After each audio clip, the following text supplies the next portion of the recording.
Ukraine के sport city Odesa को रूस कैसे निशाना बना रहा है। बीते कुछ दिनों की अगर बात की जाए तो लगातार तीसरे दिन रूस का बड़ा हमला हुआ है ओडेसा में। हमले में ओडेसा पोर्ट को बड़ा नुकसान पहुंचा है। ये तस्वीरें आप देखिए, ये लगातार तीसरा बड़ा हमला है। ओडेसा पोर्ट को निशाना बनाकर रूस बड़े हमलों को अंजाम दे रहा है।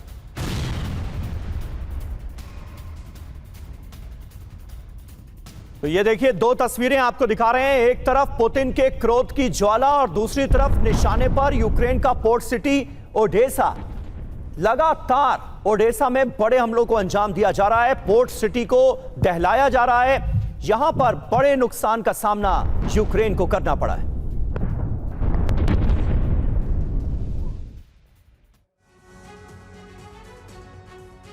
तो ये जो ओडेसा में लगातार बड़े हमले हो रहे हैं, पोर्ट सिटी पर बड़े अटैक किए जा रहे हैं, इसके मायने दरअसल हैं क्या? आइए आपको ये बताते हैं, क्योंकि हमलों का सिलसिला रुकने का नाम नहीं ले रहा ओडेसा में। यूरोप को यह सीधी चेतावनी है, यूक्रेन की भीषण मिसाइल स्ट्राइक।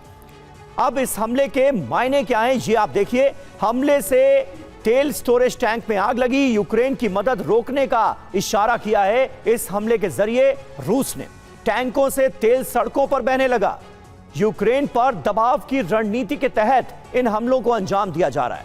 30 इंडस्ट्रियल यूनिट्स को नुकसान पहुंचा है ताजा हमलों में। ब्लैक सी किनारे एक बड़ा एक्सपोर्ट हब है और वो रूस के निशाने पर है। बड़ी बात यह है कि यूक्रेन का सबसे बड़ा वेजिटेबल ऑयल टर्मिनल तबाह कर दिया गया है। यह यूक्रेन के लिए बड़ा झटका।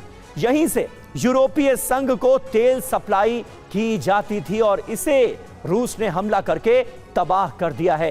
यानी ये किस तरह से एक बड़ा झटका है यूक्रेन के लिए, ये आप अंदाजा लगा सकते हैं, समझ सकते हैं। तो लगातार ऑयल और एनर्जी इंफ्रास्ट्रक्चर को निशाना बनाया जा रहा है। संदीप त्रिपाठी जी, इसके पीछे क्या मंशा आप देखते हैं? और मियामी वार्ता के विफल होने के बाद अब ये युद्ध कहां जाता हुआ नजर आ रहा है?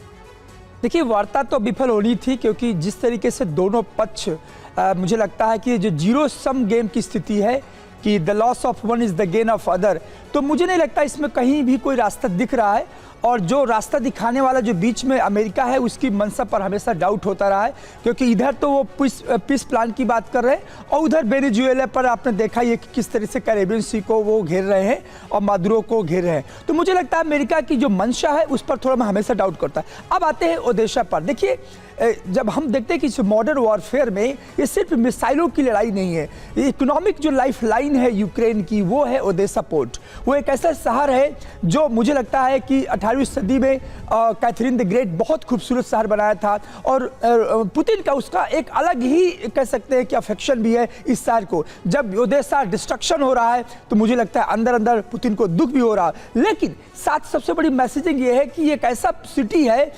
यूक्रेन की 4th लार्जेस्ट सिटी है, मोस्ट पॉपुलर सिटी है, और यहाँ से जो इसको इकोनॉमिक लाइफ लाइन है, जो गेटवे देता है वेस्टर्न कंट्री में जाने के लिए। दूसरा, उसका जो लॉजिस्टिकल हब है, मुझे लगता है लॉजिस्टिकल हब होने से, इकोनॉमिक लाइफ लाइन होने से और उसकी जो स्ट्रेटेजिक पोजीशन होने से, इन वजह से अब पुतिन मन बना चुके हैं कि यहाँ पर किंजल मिसाइल से दावा किया जाए। अब 13 दिसंबर का जो अटैक हुआ है, मुझे लगता है कि चार सालों का सबसे बड़ा अटैक था यूक्रेन के अंदर, और इसीलिए ये ओडेसा जो चक्र है, इसको पूरी तरीके से अपने कंट्रोल में लाने के लिए पुतिन मुझे लगता है 24 घंटा काम कर रहे हैं और काफी हद तक सफल हुए। लेकिन उसके रिस्पांस में देखिए, जो सीएफ अजोव पर जो अटैक हुआ है यूक्रेन का, ये भी उतना रिटेलिएशन, यानी कि दोनों देश एक दूसरे के जो इकोनॉमिक लाइफ लाइन है वो तोड़ने की कोशिश में है। बिल्कुल, नुकसान रूस हो या यूक्रेन, दोनों तरफ बढ़ता नजर आ रहा है और इस युद्ध को रोकने की जितनी भी कोशिशें की जा रही हैं वो सब की सब